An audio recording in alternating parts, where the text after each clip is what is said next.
आज कुछ क्वेश्चन करते हैं पार्ट ए बी के, और टाइम बच जाता है तो रिस्क असेसमेंट प्रोसीजर की हमने प्रैक्टिस करनी।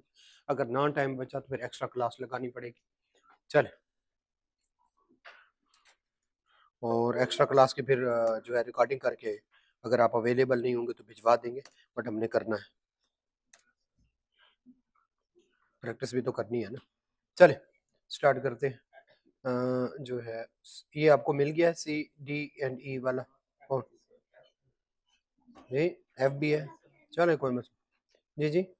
एक एक बजे फ्री होता हूँ, 1 से 2, 1 से 2 अगर आप अवेलेबल है तो कर लेते हैं, और नहीं अवेलेबल होंगे तो आपको रिकॉर्डिंग मिल जाएगी, बट करना है। हाँ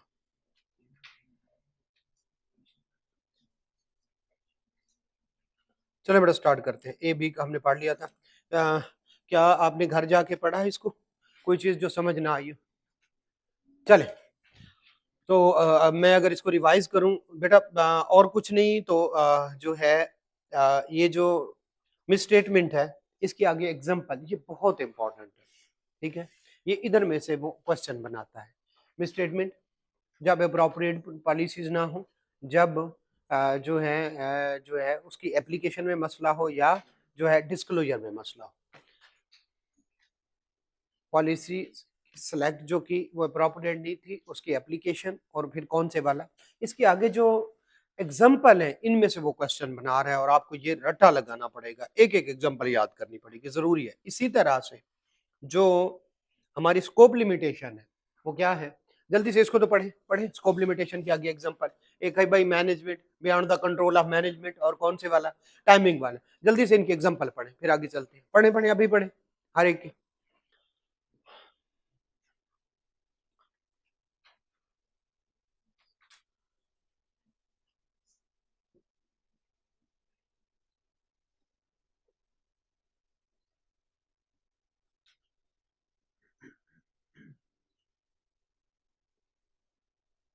ये तीन तीन एग्जांपल है।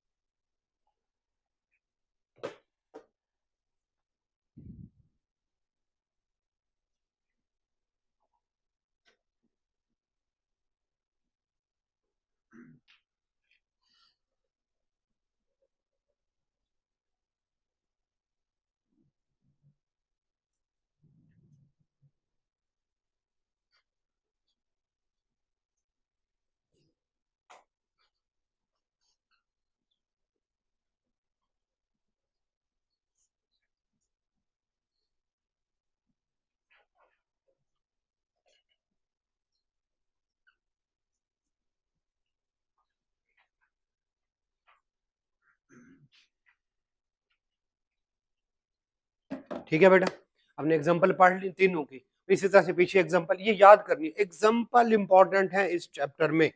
चले अच्छा, अब अगर मटेरियल हो तो हमारा क्या होगा, स्कोप लिमिटेशन है तो जो इमटेरियल है तो हमारी ओपिनियन पे क्या इम्पैक्ट पड़ेगा, ठीक है।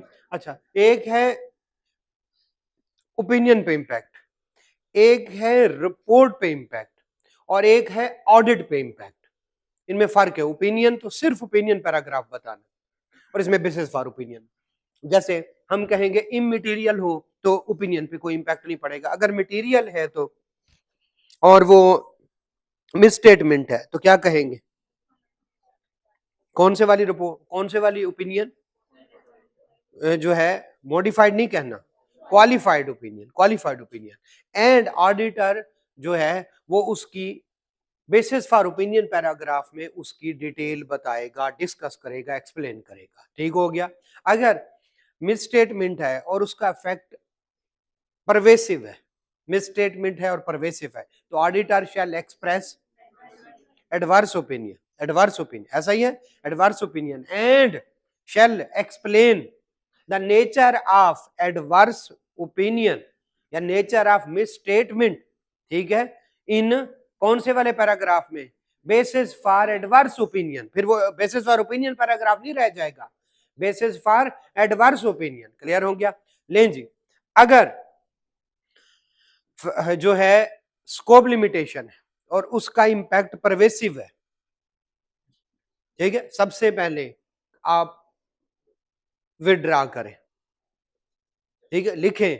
अगर विड्रॉल प्रैक्टिकेबल आर पॉसिबल ना हो, प्रैक्टिकेबल कब होता है, पॉसिबल का हमको पता है, तो फिर आप कौन से वाला, disclaimer of opinion, auditor shall कौन सी एक्सपेक्ट करेगा, disclaimer of opinion and explain nature of scope limitation, कौन से वाले पैराग्राफ में, basis for disclaimer of opinion. Clear हो गया बेटा? तो ये इस तरह से करना, क्लियर हो गया? कब, अगर वो हमें अमाउंट दे दे तो अमाउंट की बेस पे फैसला, अमाउंट उसका कंपैरिजन करना है प्रॉफिट के साथ, ठीक है, और देखना है लेस देन 5% है या मोर देन 5% है, मोर देन 50% है, या अगर वो 3-4 हेड्स दे दे तो हम क्या कहेंगे, ये परवेसिव है, नॉट सो कन्फाइंड टू, ठीक है, नॉट कन्फाइंड टू जो है एन एरिया, कोई एक स्पेसिफिक एरिया, ज्यादा एरिया में फैल गया है तो कैंसर बन गया, ये तो खराब कर देगा सबको, ठीक है, क्लियर हो गया? अच्छा, अगर वो अमाउंट दे दे, ठीक है, और हो 3-4 एरिया लेकिन सबका मिला के 1% निकले, अब जब वो अमाउंट दे दे तो फिर किस बुनियाद पे फैसला देना है, सिर्फ अमाउंट की बेस पे, ठीक है। और अच्छा आप देखें, उसने अमाउंट दे दी है किसी एक एरिया में लेकिन 50% से ज्यादा बन रहा है, तो परवेसिव है, परवेसिव है। जब अमाउंट दे दे, अमाउंट की बेस पे फैसला। अब जरा सुने, उसने बता दिया कि इन सब का है, सेल्स में भी मसला है, डेटर में भी मसला है, क्रेडिटर में भी मसला है, ठीक है, और फिक्स एसेट भी मसला है। अब बताएं, अब बताएं कौन से वाला 4 जगह पे इंपैक्ट डाल, तो फिर क्या है, परवेसिव इंपैक्ट।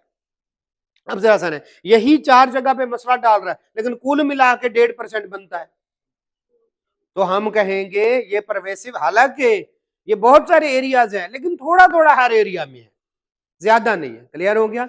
अगर चुप रहे और ज्यादा एरिया दे दे तो चुप करके आप भी कह दे ये कौन से वाला है। अच्छा आप बताएं, उसने, अब जरा ध्यान से सुनिएगा, उसने अमाउंट भी दे दी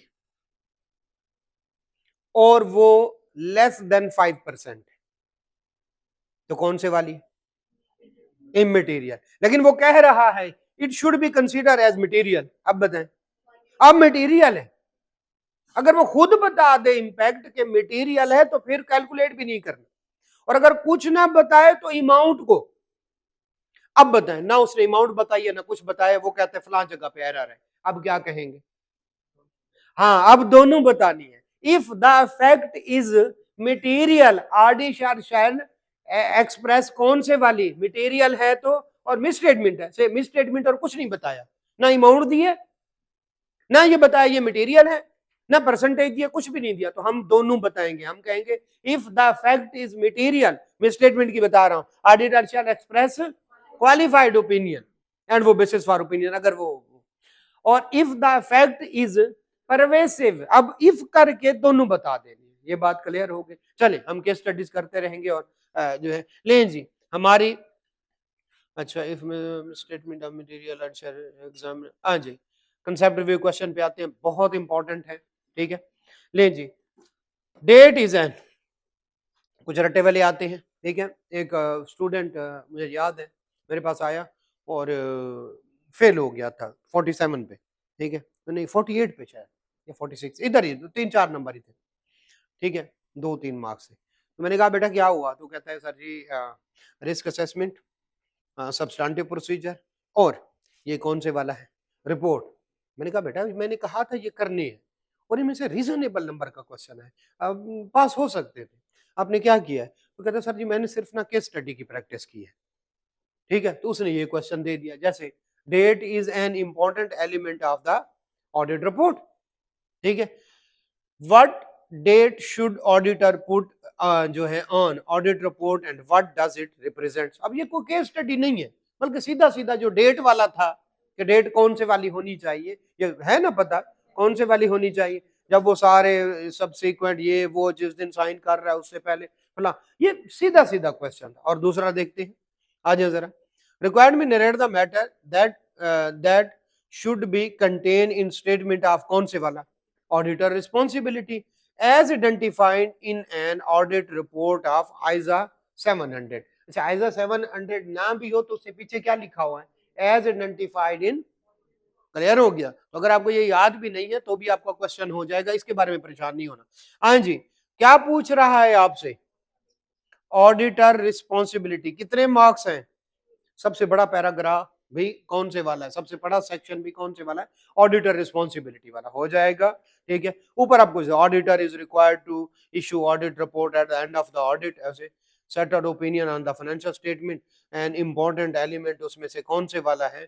ऑडिटर रिस्पॉन्सिबिलिटी। इसी तरह से मैनेजमेंट रिस्पॉन्सिबिलिटी पूछ सकता है भाई, वो आपको पैरा भी दे सकता है, वो आपसे जो है वो रट्टे वाले क्वेश्चन रिप्रोडक्शन वाले भी करवा सकता है। ऐसे चैप्टर में से कोई रिस्क नहीं लेना। क्वेश्चन नंबर 3 पे आते हैं और रिक्वायरमेंट पढ़ते हैं। लग रहा है कि ये कोई जो है, अच्छा 3 मार्क्स ये आई कैप का है, कैफ का है, 2016 में आया, और ये कितने हैं? हर एक सिचुएशन के अलग-अलग है। शुक्र है एक अकल वाला क्वेश्चन आ गया। ये बड़ा अच्छा होता है जब हमें हर एक के अलग-अलग मार्क्स दे दे, हमें पता चल जाता है। चलें आए जरा पढ़ते हैं।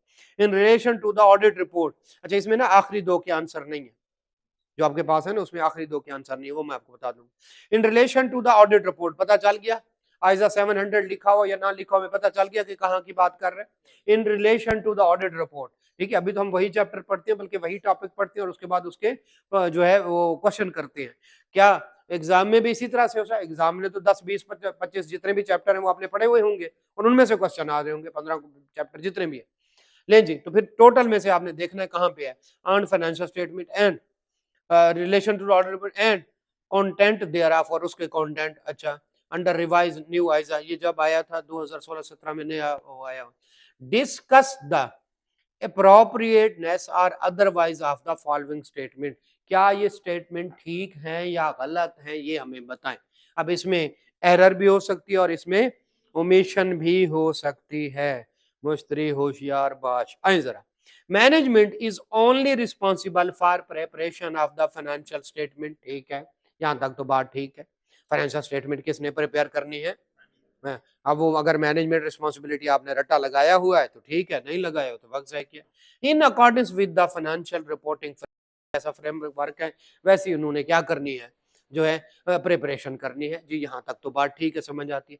And for such internal control as the management determine necessary to enable the preparation of the financial statement that are free from material mistake whether due to error and fraud, यहाँ तक तो ठीक लगता है। क्या कमी है? गोइंग कंसर्न वाला पैराग्राफ नहीं लिखा और मैनेजमेंट की रिस्पॉन्सिबिलिटी, ठीक है, टू असेस करना और उसको कम्युनिकेट, जो भी लिखा हुआ है, गोइंग कंसर्न वाली बात नहीं है। अब ये ओमिशन है, मैनेजमेंट भाई पूरा करो तो लिखे this paragraph is not complete, ठीक है, पार्शली ठीक, जो भी लिखना चाहे, ठीक है, एज मैनेजमेंट रिस्पॉन्सिबिलिटी आल्सो कौन से वाला? गोइंग कंसर्न, और उसकी पूरी बात लिखी है, उसमें 2 बातें, कौन सी है मैं नहीं बताऊंगा, आगे चलो। ले जी, reasonable assurance is high level assurance, यहां तक तो ठीक है। रीजनेबल एब्सोल्यूट होता है, लो लेवल होता है, हाई लेवल होता है। Reasonable assurance is high level and is the guarantee, यहां पे मुझे इतराज है, गारंटी तो कभी नहीं देते। एंड गारंटी, पहली गलती, guarantee audit is conducted in accordance with ISA, it will always deduct the material statement whenever it exist. Always नहीं, 2 बातों, एक तो गारंटी नहीं होता, एक रीजनेबल अश्योरेंस, ठीक है, अश्योरेंस होती है, गारंटी नहीं होती। और दूसरा, हो सकता है हम केयरफुली जो स्ट्रक्चर फ्रॉड होते हैं, कम्प्लेक्स फ्रॉड होते हैं, वो हम डिटेक्ट ना कर सके, लिहाजा हम ऑलवेज का वर्ड यूज नहीं करते, ठीक है, मैं कर सकते हैं। चले, 2 बातें इसमें हो गई, आगे चलते हैं। Auditor obtain understanding of the control relevant to audit, ठीक है, in order to design audit procedure that are appropriate in the circumstances। हम अंडरस्टैंडिंग लेते हैं इंटरनल कंट्रोल की, यस लेते हैं, ओके, यहां तक ठीक है। Also for the purpose of expressing opinion on the effectiveness of entities inter, नहीं नहीं नहीं, हम कभी हम लेटर ऑफ वीकनेस जरूर देते हैं, ठीक है, लेकिन हम ओपिनियन नहीं देते। ओपिनियन सिर्फ हम फाइनेंशियल स्टेटमेंट पे देते हैं, हम इंटरनल कंट्रोल। क्लियर हो गया? तो आप कहेंगे कि यस ठीक है, ये पार्शली ठीक है कि हम जो है उसकी अंडरस्टैंडिंग लेते हैं ताकि आप जो आगे ऑडिट प्रोसीजर उनको डिजाइन कर सके, लेकिन हम कभी भी इंटरनल कंट्रोल पे ओपिनियन नहीं देते। कभी कभार हम उनकी रिकमेंडेशन दे देते हैं लेकिन उन पे ओपिनियन नहीं देते, ठीक है, उनको लेटर ऑफ वीकनेस की सूरत में। क्लियर है? आगे चलते हैं। The description of the auditor responsibility, description of the auditor responsibility for the audit of the financial should be included with in the body of auditor report. अच्छा, ये शायद मैंने डिस्कस करना भूल गया था। ऑडिटर रिस्पॉन्सिबिलिटी जो होती है वो 3 जगह पे आ जाती है, ठीक है। नंबर 1 उसी जगह पे जो रिपोर्ट होती है उसमें आ रही है, जैसे हमारे पाकिस्तान में होता है, ठीक है। दूसरा वो कहते हैं उस जगह पे लिख ले और साथ एक अपेंडिक्स अटैच कर ले, ठीक है, एनेक्जर। दूसरा तरीका क्या है? नंबर 1 रिपोर्ट में दे दे, नंबर 2 रिपोर्ट में दे, ऑडिटर रिस्पॉन्सिबिलिटी रेफर कर दे आगे नोट नंबर 3, इसी का रिपोर्ट के एंड पे एक पेज दे दे ताकि रिपोर्ट आपकी छोटी हो जाए।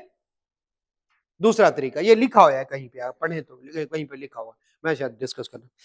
तीसरा तरीका उन्हें कह दे, अच्छा ये बताएं ऑडिटर रिस्पॉन्सिबिलिटी स्टैंडर्ड है, कॉपी पेस्ट है? यस, ऐसा ही है हर जगह पे। मैं अगर नेस्ले का ऑडिट करने जाऊंगा मेरी रिस्पॉन्सिबिलिटी चेंज होगी, एमसीबी का ऑडिट करने, हर जगह पे यही है। मैंने ओपिनियन एक्सप्रेस करनी है, मैंने रिस्क असेसमेंट करनी है, मैंने इंटरनल कंट्रोल की अंडरस्टैंडिंग करनी है, मैंने यही मेरी हर जगह पे। तो मैं कह दूं भाईजान मेरी रिस्पॉन्सिबिलिटी देखनी है ना तो एससीसीपी की वेबसाइट पे जाके देख लो और मैं उस वेबसाइट का कोई लिंक दे दूं। तो 3 तरीके हैं। नंबर 1 मैं ऑडिट रिपोर्ट में कर दूं, नंबर 2 मैं इसके साथ कोई एनेक्जर अपेंडिक्स कोई अटैच कर दूं, नंबर 3 मैं लॉ या रेगुलेटरी बॉडी की कोई वेबसाइट का रेफरेंस दे दूं कि वहां पे जाके मेरी रिपोर्ट देख लो। तो ये 3 तरीके हैं। अब बताएं सिर्फ एक तरीका है? अब पढ़ते हैं दोबारा से इसको। डिस्क्रिप्शन ऑफ द कौन से वाला? Auditor responsibilities of the audit of financial should be included with in the body of audit report. ये भी ठीक है पर लाजमी नहीं है, 2 और तरीके भी हैं। कौन से वाला? एनेक्जर के तौर पर, अपेंडिक्स के तौर पर अटैच कर दे और रेफरेंस दे दे। फिर जब है ना ऑडिटर रिस्पॉन्सिबिलिटी, आप कहें आप इसके एंड पे एक एनेक्जर लगा हुआ है वो पढ़ ले, फिर अगला सेक्शन शुरू कर, मैनेजमेंट रिस्पॉन्सिबिलिटी या जो भी है। या फिर क्या करें, ऑडिटर रिस्पॉन्सिबिलिटी रेफर एससीसीपी की वेबसाइट, कोई भी एफबीआर की वेबसाइट, जो भी आप करना चाहें, कोई भी। मेरे ख्याल एससीसीपी ज्यादा बेहतर होगा। लेकिन पाकिस्तान में कौन सा चल रहा है? पाकिस्तान में कौन सा चल रहा है? यही एक तरीका है, यही एक तरीका है। नहीं, चलें आगे चलते। The audit report can only be signed in the personal name of, नहीं, पर्सनल नेम से भी हो सकती है, और किससे हो सकती है? और किससे हो सकती है? दोनों से हो सकती है, ये दोनों से। शाबाश। की ऑडिट मैटर, ये आप, मैं नहीं बताऊंगा, ये की ऑडिट मैटर की डेफिनेशन आप पढ़ेंगे और दोबारा इधर आके पढ़ेंगे तो आपको पता चल जाएगा ये क्या पूरी की पूरी डेफिनेशन है। क्लियर हो गया? डेफिनेशन की ऑडिट मैटर पर पढ़ी हमने, डेफिनेशन पढ़ी हमने, हाँ या ना? डेफिनेशन हम पढ़े, दोबारा पढ़ेंगे, इसको पढ़ेंगे, फिर भी समझ ना आए तो मैं दोबारा करूंगा। ले जी आगे चलते हैं। क्वेश्चन नंबर 4, एक चैप्टर पहले था जिसकी मैंने साथ साथ में प्रैक्टिस करवाई थी, बाकी थोड़ी बहुत तो करवाए हैं, इतनी ज्यादा इंटेंसिटी, और इसकी भी करा रहा हूं, आपको पता चल गया क्यों।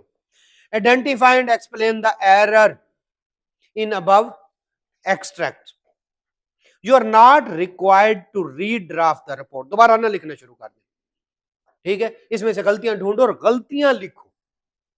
क्लियर हो गया? चले पढ़ते हैं, देखते हैं। मैंने रात मैसेज किया था, अच्छा चले बस ठीक है, फिर ठीक है, मेरे पे नहीं होगी ना बात। An extract from the draft audit report, draft कोई हिस्सा फाइनल नहीं होती, ठीक है, एनेक्जर उसमें से। चले आ गया, गिवन बिलो, कैसे? ऑडिटर रिस्पॉन्सिबिलिटी, अब जहन में रखिएगा, ये बताएं हेडिंग वहां पे जाके देखो, ऑडिटर रिस्पॉन्सिबिलिटी है, हेडिंग देखे ना, अगर तो यही हेडिंग है, हो सकता है हेडिंग ही गलत हो सकता है हेडिंग ही गलत हो। क्या है? पूरी हेडिंग पढ़े भैया, स्टैंडर्ड है, स्टैंडर्ड है, स्टैंडर्ड नाम है, क्या नाम है?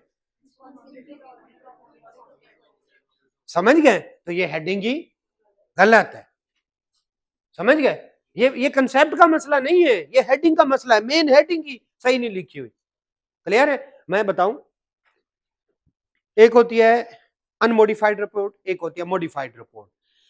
अनमोडिफाइड रिपोर्ट होती है कॉपी पेस्ट एज अ, और अगर emphasis of the matter paragraph आ जाए, अदर मैटर पैराग्राफ आ जाए, ओपिनियन मॉडिफाई हो जाए, एडवर्स ओपिनियन आ जाए, कोई भी चेंज, मॉडिफाइड रिपोर्ट। और ये अभी पूछ रहे थे अगले दिनों, मैं एक जगह पे इंटरव्यू कर रहा था एक फर्म में, जिससे आते मैं हर एक स्टूडेंट से ये पूछता कि मॉडिफाइड रिपोर्ट और मॉडिफाइड ओपिनियन में क्या फर्क है। ठीक है, तो मॉडिफाइड रिपोर्ट हो सकता है, जैसे हमने नेस्ले की पढ़ी, वो ओपिनियन बिल्कुल ठीक थी, वो मॉडिफाइड नहीं थी, लेकिन उसमें से कौन से पैराग्राफ थे, अदर मैटर पे था, एक दो और भी थे, यानी अगर स्टैंडर्ड से थोड़ा सा भी हट जाए तो रिपोर्ट क्या बन जाती है, modified report. Modified report does not mean modified opinion. अगर ओपिनियन पैराग्राफ में चेंज है तो मॉडिफाइड ओपिनियन, ओपिनियन उसने ट्रू एंड फेयर व्यू लिखा हुआ था, लेकिन उसमें अदर मैटर पैराग्राफ और कौन से वाला की ऑर्डर्ड मैटर और इस तरह की चीजें, तो रिपोर्ट क्या हो गई, कॉपी पेस्ट हो गई, या उसमें कोई चेंजेस हैं, चेंजेस हैं। तो ये फर्क रखिएगा, मॉडिफाइड ओपिनियन, मॉडिफाइड रिपोर्ट में फर्क है। अगर emphasis of the matter paragraph है, गोइंग कंसर्न, तो ओपिनियन क्या होगी, अनमॉडिफाइड होगी, लेकिन कॉपी पेस्ट तो नहीं है ना रिपोर्ट, रिपोर्ट में तो चेंज। हमेशा मैं 70 कंपनियों का ऑडिट करूंगा, तो रिपोर्ट अगर वो जो है, अगर कोई अदर मैटर नहीं है, मैं कॉपी पेस्ट करके रिपोर्ट दे देता हूं, बस सिर्फ कंपनी का नाम चेंज करता हूं। क्लियर हो गया। इसीलिए ये ऑडिटर, अच्छा मार्क्स कितने हैं, 10 है। इस पैराग्राफ में मुझे कम से कम 8 से 10 गलतियां निकालना पड़ेंगी, 5 से तो ज्यादा होंगी, तो मैं एक गलती को संभाल के ना रख लूं। यूजुअली मैं क्या कहता हूं, कंसेप्ट की गलती हो लेकिन हेडिंग तो ना खराब हो ना। ठीक है, जहां पे प्रॉफिट एंड लॉस है वहां पे क्या आ जाए, स्टेटमेंट ऑफ कॉम्प्रिहेंसिव इनकम, ये मैं मान लूंगा, हेडिंग ही खराब कर दी उसने, एक गलती मुझे मिल गई। आगे चलते हैं, वही कंडक्टेड आवर ऑडिट इन, यहीं से शुरू होता है वो पैराग्राफ। ये तो कहीं और नहीं लिखा हमने, ये तो बेसिस वार ओपिनियन का पैरा। दूसरी गलती मुझे मिल गई, वी कंडक्टेड आवर ऑडिट, ये जो ऑडिट कंडक्ट करने, देखा कितना क्रिटिकली पढ़ना पड़ेगा आपको। ठीक है, वी कंडक्टेड आवर ऑडिट, उसे कहें ये तो शुरू ही कौन से वाले से कर रहा है। ठीक है, ये ऑडिटर रिस्पॉन्सिबिलिटी वाला इस तरह से शुरू नहीं होता, ये समझ आ गई। दूसरी गलती, आगे चलते, in according with audit, an audit include examination and test basis, कौन से वाला, evidence relevant to amounts and disclosure of the financial statement. It also includes कौन से वाला, assessment of all estimates, all estimates significant, नहीं पढ़ा गौर से, दोबारा all estimates को चेक करते हैं, 10 रुपए का एस्टिमेट को भी चेक करते हैं, significant। अब आपको उधर से पढ़ना पड़ेगा और उधर से पढ़ना पड़ेगा, आप 5 से 7 करेंगे, उसके बाद आप चैंपियन बन जाए। अभी ये पहला सबसे मुश्किल है। तो भाई ऑल एस्टिमेट, ठीक है, तो आप कहेंगे सर जी अब तो समझ ही नहीं आ रही, और भाई दोबारा पढ़ो उसके रिस्पॉन्सिबिलिटीज वाला पैरा। नेस्ले की रिपोर्ट है, कोलगेट की है, यहां पे कोई पैराग्राफ में वो बॉक्स में बंद करके रिपोर्ट दी गई है XYZ कंपनी की, मैं दोबारा जाऊं, मुझे शक में डाल दिया, नहीं दी गई है, रिस्पॉन्सिबिलिटीज पैराग्राफ दिया गया है। और ये बताएं, नेस्ले का और होगा, कोलगेट का और होगा, या कॉपी पेस्ट होता है, कॉपी पेस्ट होता है, किसी का पढ़ ले, किसी का पढ़, लेकिन गौर से पढ़ना पड़ेगा, गौर से पढ़ना पड़ेगा, वरना मार्क्स गए। अच्छा, एक दफा पढ़ेंगे, दूसरी दफा पढ़ेंगे, तीसरी दफा पढ़ेंगे, गलतियां निकालेंगे, सारी गलतियां निकल आएंगी, आपको वो फिंगर टिप्स पे आएगा, फिर नहीं पढ़ना पड़ेगा, फिर आपको पता होगा अच्छा गलती करता है। तो भाई ऑल एस्टिमेट्स सिग्निफिकेंट, ये लिखा होगा कहीं ना कहीं, पढ़िएगा। और अगर ये रिस्पॉन्सिबिलिटी, ऑडिटर रिस्पॉन्सिबिलिटी पैराग्राफ में नहीं लिखा हुआ, तो फिर आप कहेंगे ये इसका है ही नहीं, ये तो फलां पैराग्राफ का है, जैसे कौन से वाला, समझ गए ना। ये आपने खुद गलतियां निकालनी है। अच्छा, मेरा याद रखना जरूरी है या आपका, मैं तो कॉपी पेस्ट करता हूं, मैं तो ये पेपर पास कर गया, मैं तो फाइनल वाला भी पास कर गया, मैं तो एसीसी के 2 पेपर होते वो भी पास कर गया, अल्लाह का शुक्र है। मुझे नहीं याद रखना, आपको याद रखना पड़ेगा। ठीक है, हाँ फिर गए सर को नहीं पता ये फलाना जगह से, सर क्यों याद। अच्छा चले, आज made by the director in preparation of the financial statement and whether whether the accounting policies are appropriate to the company's circumstances, ये बातें वहां पे लिखी हुई है, तो कहें, वरना एक एक को साइड पे करते जाए और फिर एक लिस्ट उनमें से बड़ी मछलियां या छोटी मछलियां? बड़ी मछलियां। अगर पूरी ना हो रही हो छोटी मछली भी रख दे, चले। Consistently applied and adequately describe, we planned and perform our audit. ठीक है, अच्छा मेरे ख्याल में तो इधर से शुरू हो जाए, पिछली सारी बातें लिखी हुई है, जो ऑडिटर रिस्पॉन्सिबिलिटी पैराग्राफ है उसमें ये वाली बातें लिखी हुई है या कुछ कुछ लिखी हुई है। ऑडिटर रिस्पॉन्सिबिलिटी पैराग्राफ को 2 से 3 दफा आपने पढ़ना है। ठीक है, आपको वो मेन पॉइंट जो आपको लगते जाए, आपके मुताबिक कैफ 8 में बैठे हैं, ठीक है, आपके मुताबिक आपको एक चीज दी गई है और उसका अगर डुप्लीकेट कम ज्यादा एरर ओमिशन दी जाए तो आप इस काबिल हूं कि उसमें से गलतियां निकाल सके। इसलिए कहा था रात को पढ़ के आना, दोबारा से पढ़ेंगे। मैं आगे चलता हूं, हो सकता है एक दो गलतियां मैं निकालना भूल गया। We planned and perform our audit to obtain as much explanation as possible है, जितनी हो सकती थी हमने कर ली। ये कैसा भाई ऑडिटर है, कहते जितनी हो सकती थी मैं कर ली, बाकी मैंने छोड़ दिया। ऐसे थोड़ी ना कहते हैं। क्लियर हो गया? आपको हाई लेवल ऑफ क्या देनी पड़ती है, अश्योरेंस देनी पड़ती है। ये वाली बात मुझे हजम नहीं हुई, आगे चलते हैं। The given the time available, बहुत अच्छे, टाइम कंस्ट्रेंट, जितना टाइम था उसमें जितना होता था मैंने कर लिया। ये ऑडिटर है या फूफी है? ठीक है, समझ गए? 2 गलतियां। नंबर 1, एज जितना पॉसिबल था, क्या मतलब यार, तुम सफिशिएंट अप्रोप्रिएट ऑडिट एविडेंस करो। पॉसिबल क्या होता है? तुमने अगर 5% तक अपनी जो है परफॉर्मेंस मटेरियलिटी रखी हुई है तो उतनी करो ना, जितनी हो सकती थी मैंने कर दी। कितनी हो सकती थी? Reasonable assurance, sufficient appropriate audit evidence, जितनी जरूरी थी, एज मच एज पॉसिबल। क्या मतलब? अगर यहीं कहीं पे स्कोप लिमिटेशन आ गई तो वहां पे तुमने कुछ नहीं किया। नंबर 1। नंबर 2, ये बड़ी अजीब बात कर रहे हैं, कौन सी वाली? Given the time available for audit. भाई टाइम तो टाइम बढ़ाओ।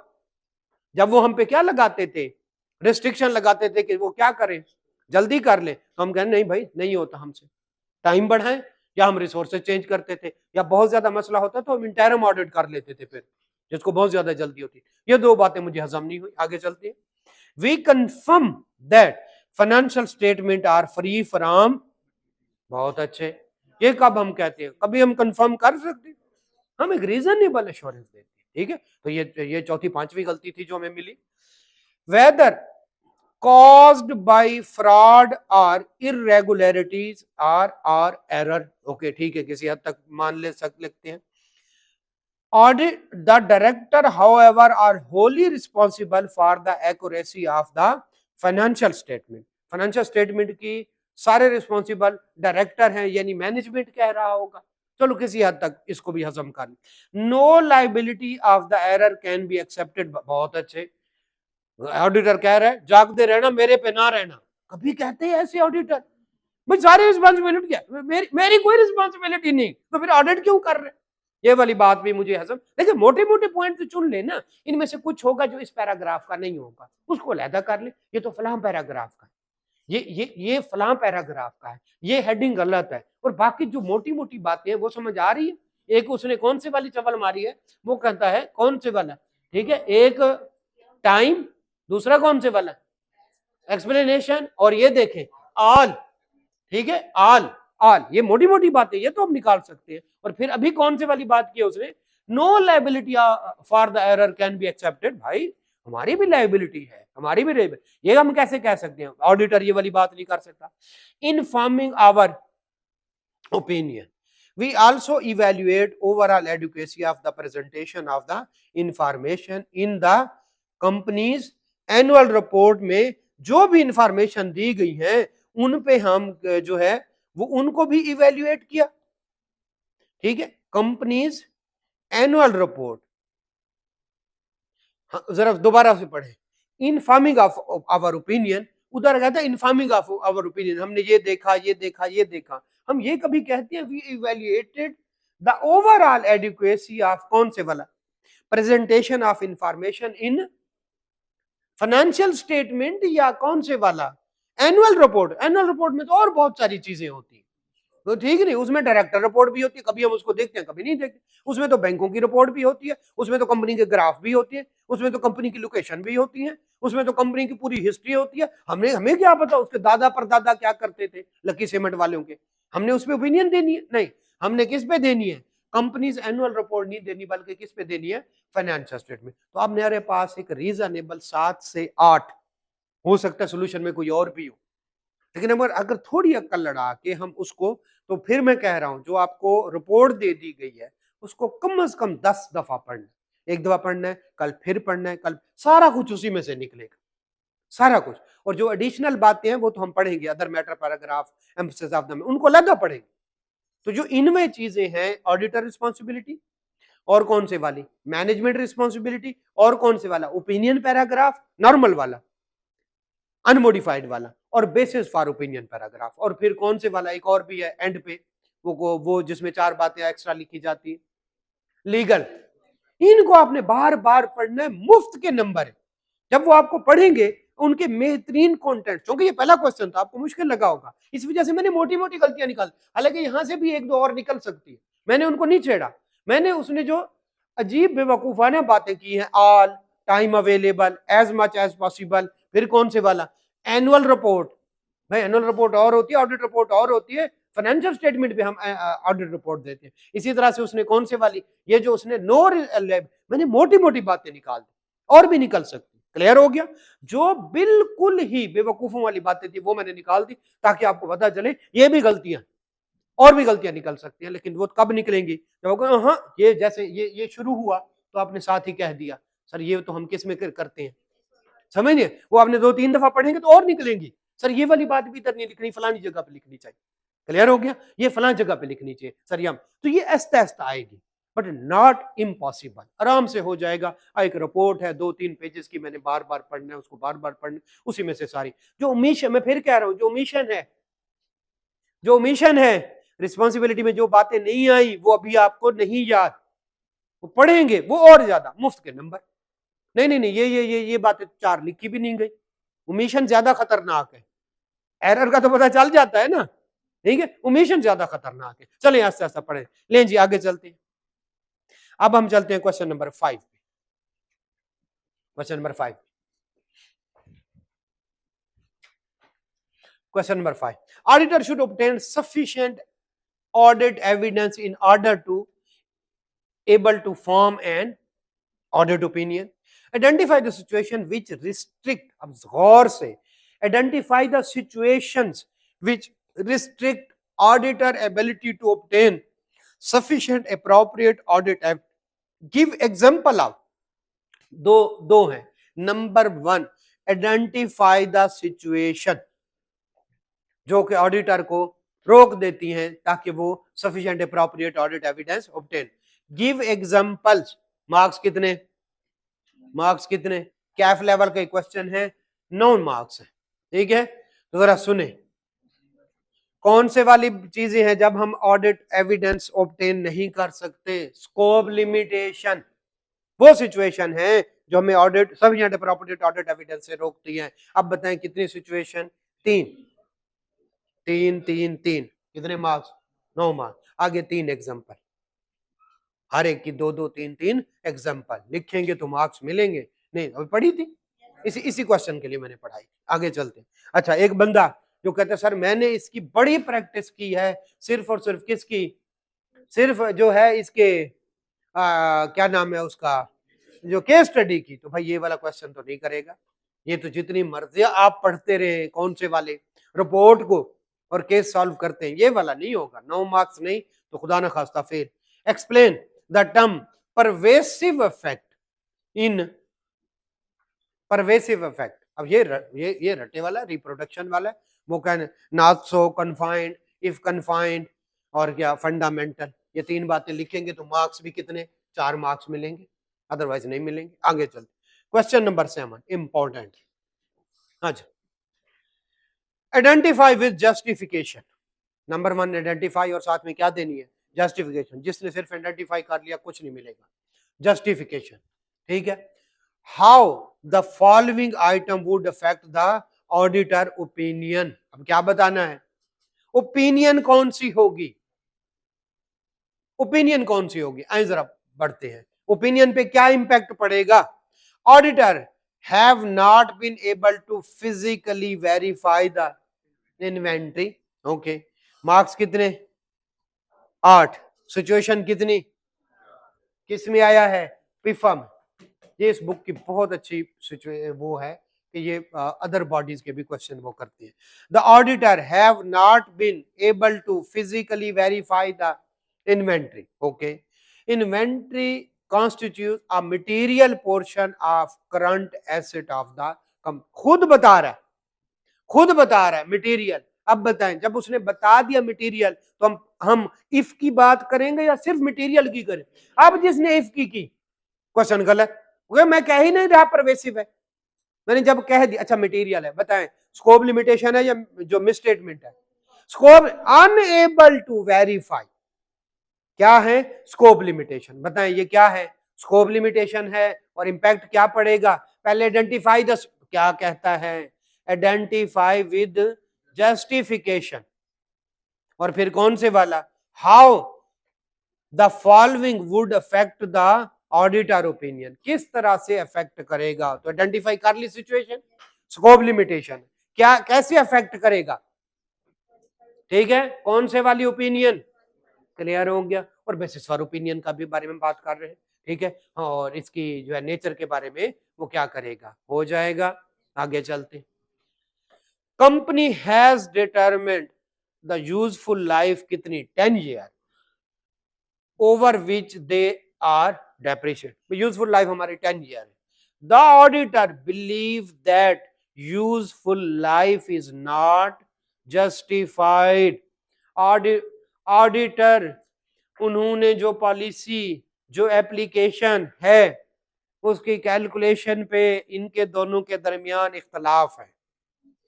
तो ऑडिटर कहता है 8 साल, वो कहते हैं 10 साल। तो डेप्रिसिएशन की अमाउंट उन्होंने कुछ और ली होगी, हमने कुछ और ली होगी। हमने उनको कहा होगा ठीक करें, उन्होंने ठीक नहीं की।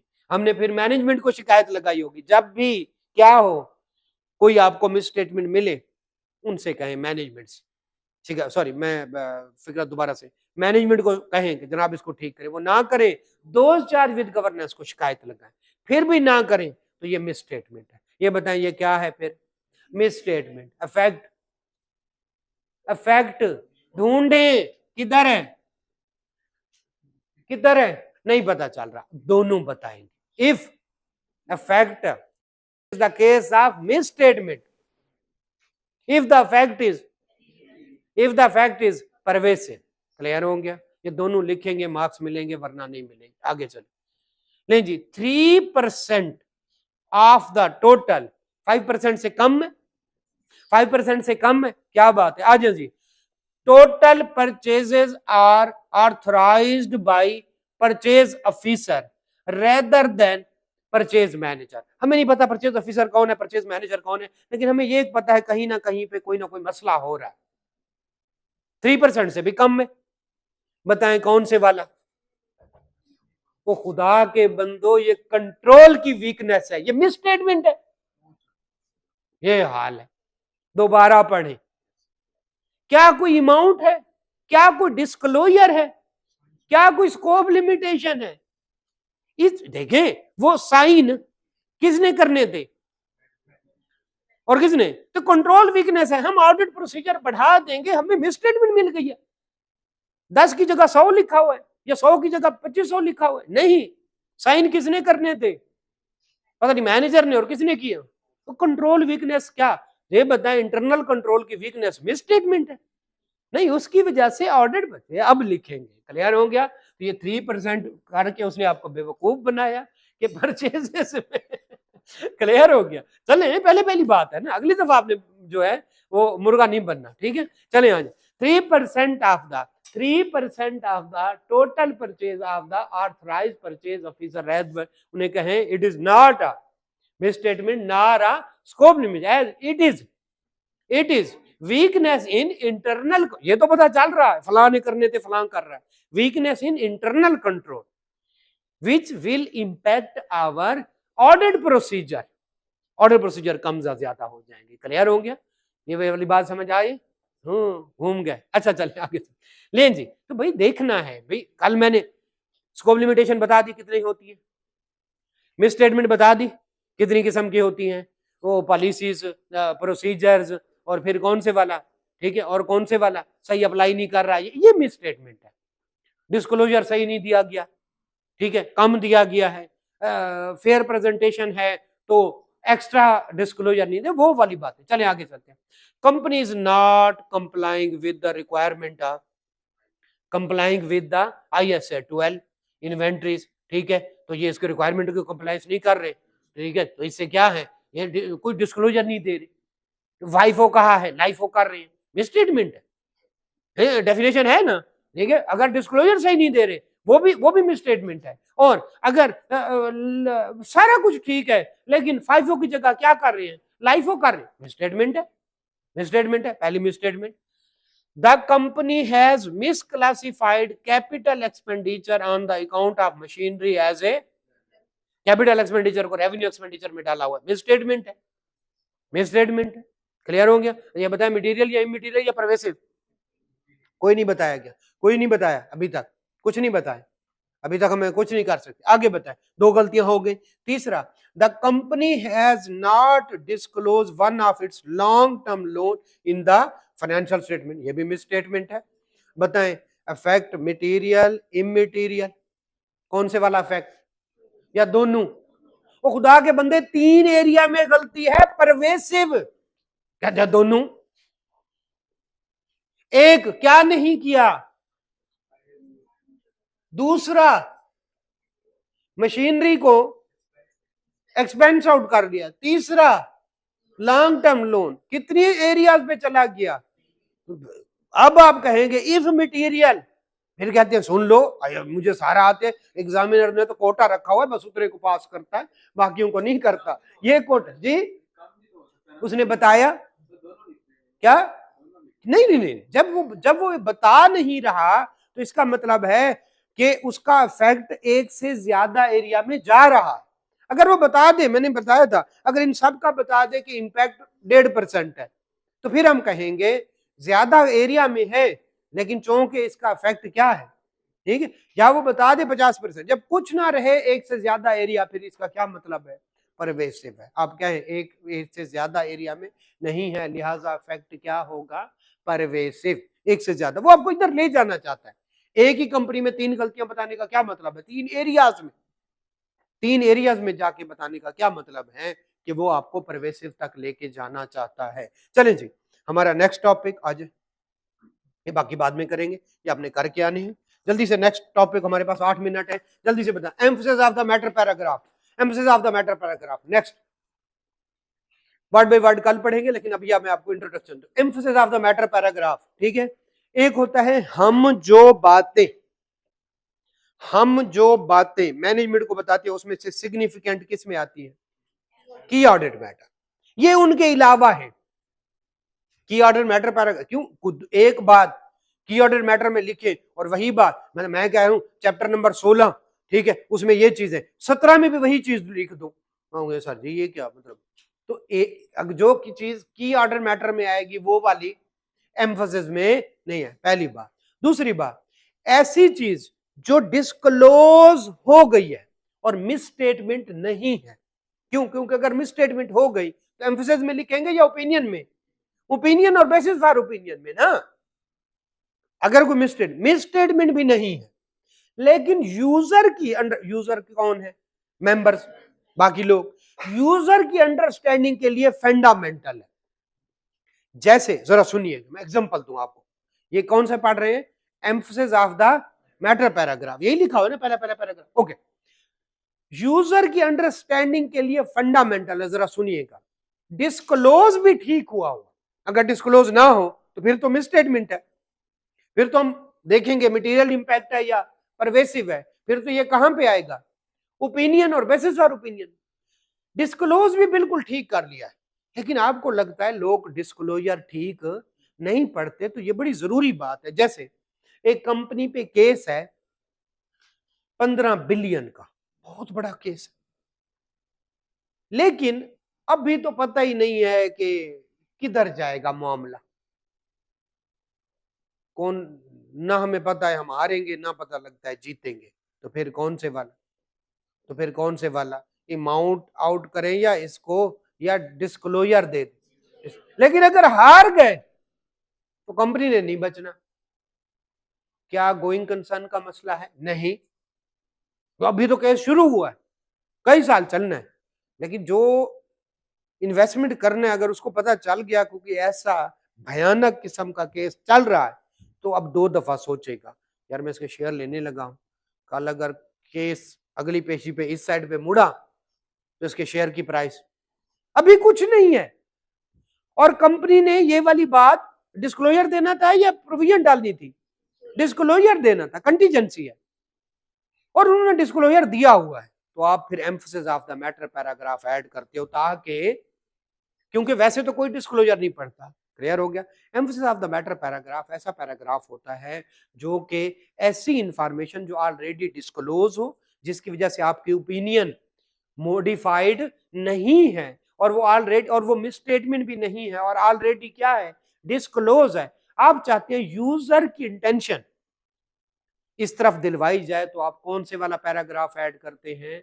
Emphasis of the matter paragraph. पहली मैंने आपको बात करा दी, बहुत बड़ा एक केस कंपनी के खिलाफ चल रहा है जिसके आउटकम का कोई पता नहीं। अगर पता होता तो हम अकॉर्डिंगली लिखते, ठीक है, और उन्होंने डिस्क्लोज भी कर दिया हुआ है। ले जी पढ़ते हैं, आज जरा इसकी डेफिनेशन पढ़ते हैं और इसकी फिर थोड़ी सी एग्जांपल पढ़ते हैं, कल फिर आके इसको यहीं से स्टार्ट करें। Emphasis of the matter paragraph, हाँ जी,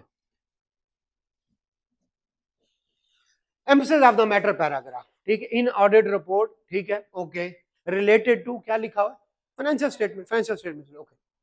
Emphasis of the matter paragraph is included in the audit report if auditor considered it necessary to draw the user intention, जो है उस मैटर की तरफ जो एडिक्वेटली क्या हो चुका है, डिस्क्लोज हो चुका है, बेहतरीन, ठीक है, इन financial statement, and is fundamental for the user understanding of the financial statement.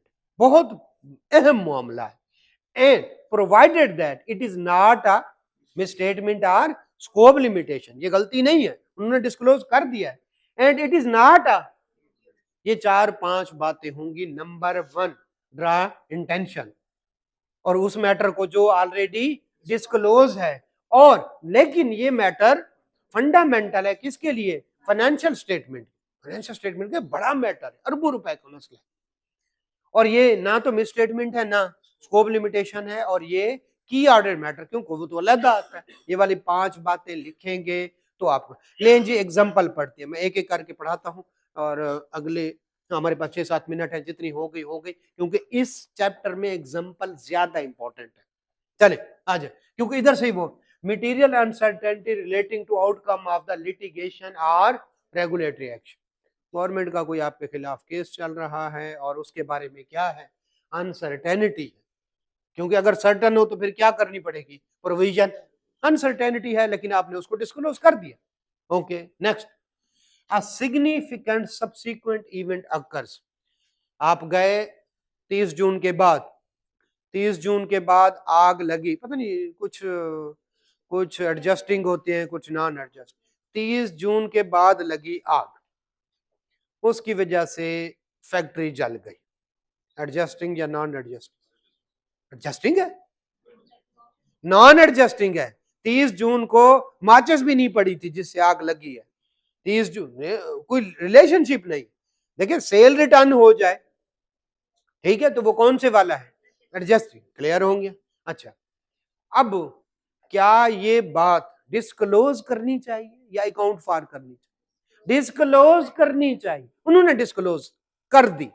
अगर तुमने नहीं की तो फिर क्या है, मिसस्टेटमेंट है, डिस्क्लोजर पूरा नहीं दिया, फिर तो मिसस्टेटमेंट है। और अगर उन्होंने डिस्क्लोज कर दी, फिर भी ये क्या इंपॉर्टेंट बात है? यस इंपॉर्टेंट बात है, फैक्ट्री जल गई है भाई, तो फिर क्या करें?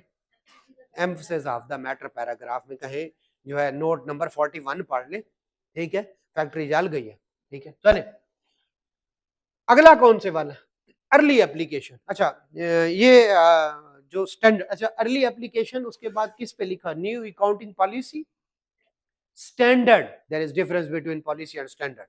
स्टैंडर्ड एक नया आ गया बिल्कुल ही, नया स्टैंडर्ड आ गया। अच्छा, जब नया स्टैंडर्ड आता है तो वो आपको एट लीस्ट 2 से 2.5 साल देते हैं, ठीक है, कि भाई इसको क्या करें, जरा इसको समझ लें, उसके बाद अप्लाई कर। नीचे छोटा सा लिखा होता है अर्ली एप्लीकेशन इज अलाउड। अब चार्टर्ड अकाउंटेंट बैठा था वहां पे, उन्होंने कहा यार ये एप्लीकेशन करके देखो और दिखाओ प्रॉफिट। पुराने वाले स्टैंडर्ड से क्या बनता है, नए वाले स्टैंडर्ड से क्या बनता है? नए वाले स्टैंडर्ड से देखो तो प्रॉफिट तो ज्यादा बन, ले जी अर्ली एप्लीकेशन कर ले।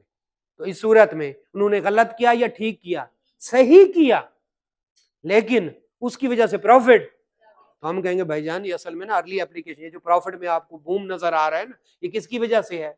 Early application of the policy, नहीं स्टैंडर्ड। कल यहीं से स्टार्ट करें। Thank you. ठीक है। अच्छा, एक्स्ट्रा क्लास